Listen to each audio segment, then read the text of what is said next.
નમસ્કાર દર્શક મિત્રો, સત્યમેવ જયતે લાઈવ ન્યૂઝમાં આપ સૌનું હાર્દિક સ્વાગત છે। વડોદરા શહેરના પૂર્વ વિસ્તારના નગરસેવક આશિષ જોશી સહિત અન્ય 19 જેટલા પ્રતિવાદીઓને લેન્ડ ગ્રેબિંગ એક્ટ હેઠળ વહીવટીતંત્ર દ્વારા નોટિસ ફટકારવામાં આવી હતી, જેની સુનાવણી આજે કલેક્ટર કચેરી ખાતે થઈ હતી।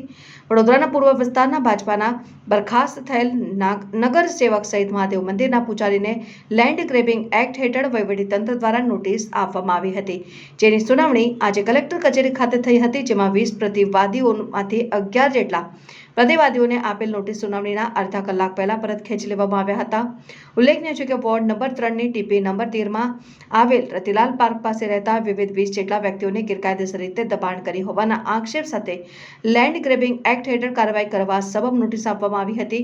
ગત 14મી મેના રોજ નોટિસ આપ્યા બાદ કલેક્ટર કચેરી ખાતે આ તમામ પ્રતિવાદીઓની હાજરીમાં સુનાવણી રાખવામાં આવી હતી। સુનાવણીની શરૂઆત થાય એ પહેલા જ રતિલાલ પાર્ક પાસે આવેલ પશુપતિનાથ મહાદેવ મંદિર અને તેના પૂજારી સહિત અન્ય 10 વ્યક્તિઓને આપેલ નોટિસ વહીવટીતંત્ર દ્વારા પરત ખેંચી લેવામાં આવી હતી, જ્યારે અન્ય પ્રતિવાદીઓની સુનાવણી કલેક્ટરના અધ્યક્ષસ્થાને કરવામાં આવી હતી। ઉલ્લેખનીય છે કે હરણી બોટકાંડમાં માર્યા ગયેલા માસૂમ બાળકોની ન્યાય મળે તે માટે આજ વિસ્તારના ભાજપાના કાઉન્સિલર આશિષ જોશીની આગેવાનીમાં અનેક વખત સરકારમાં રજૂઆત કરવામાં આવી હતી। તાજેતરમાં જ વડોદરા ખાતે આવેલ મુખ્યમંત્રીના કાર્યક્રમમાં બોટકાંડ પીડિત પરિવારની 2 માતાઓ દ્વારા મુખ્યમંત્રીને સરેઆમ જાહેરમાં ન્યાય મળે તે માટેની રજૂઆત કરવામાં આવી હતી, જેની ચર્ચા આખા ગુજરાતમાં જોવા મળી હતી। આ ઘટના બાદ શિસ્તભંગના પગલા હેઠળ ભાજપામાંથી આશિષ જોશીને તત્કાલ બરખાસ્ત કરવામાં આવ્યા હતા, જેઓને બરખાસ્ત કર્યા બાદ હવે વહીવટીતંત્ર દ્વારા તેમની ઉપર ગેરકાયદે જમીન બચાવી પાડવાના આક્ષેપ સાથે લેન્ડ ગ્રેબિંગ એક્ટની નોટિસ પાઠવવામાં આવી હતી, જેને સુનાવણી હાથ ધરાઈ। અલબત્ત સમગ્ર સુનાવણી દરમિયાન હરણી બોટકાંડના પીડિતોના વકીલ હિતેશ ગુપ્તા પણ આ સુનાવણી દરમિયાન હાજર હતા અને તેમણે આશિષ જોશીની તરફેણમાં દલીલો કરી હતી। હાલ તો વહીવટીતંત્ર દ્વારા પ્રતિવાદીઓની દલીલ સાંભળ્યા બાદ આગામી સમયમાં યોગ્ય નિર્ણય લેવાનું નક્કી કરવામાં આવ્યું છે। અમે જે પુરાવા હતા એ રજૂ કર્યા છે। મહાદેવ કેટલા સમયથી છે, અમે કેટલા સમયથી છે અને ઝૂંપડાવાસીઓ ગરીબ કેટલા સમયથી છે, આ તમામ બાબતો અમારા વિદ્વાન ધારાશાસ્ત્રીએ ખૂબ ધારદારપૂર્વક એમને સમજાવી છે।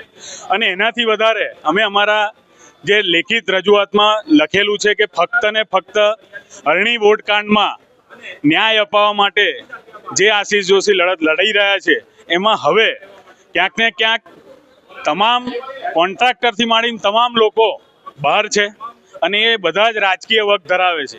એ બધા જ દ્વારા આજે આ પ્રકારના અમારા પર આરોપ મૂકવા અને અમને કઈ રીતે જેલ ભેગા કરવા એનું આ જે એક મોટું ષડયંત્ર હતું એ આજે બહાર પડ્યું છે। અને અડધો કલાક પહેલાં જે એમને સદબુદ્ધિ આવી છે, મહાદેવે આપી છે, અને જે નોટિસ પાછી ખેંચી છે એ પણ બહુ મોટો મુદ્દો છે કે મહાદેવને આપેલી નોટિસ અને બાકીના 10 ઝૂંપડવાસીઓને બી નોટિસ આપી એ પાછી ખેંચી છે। મૂળ 20 જણને રતિલાલ પાર્કમાં રહેતા લોકો અને એમાં આશિષ જોશીની સાથે સાથે બીજા અન્ય 19 જણ, જેમાં નવનાથ મહાદેવ મંદિર અને એના પૂજારીને પણ ઉદ્દેશીને નોટિસ આપવામાં આવેલી હતી।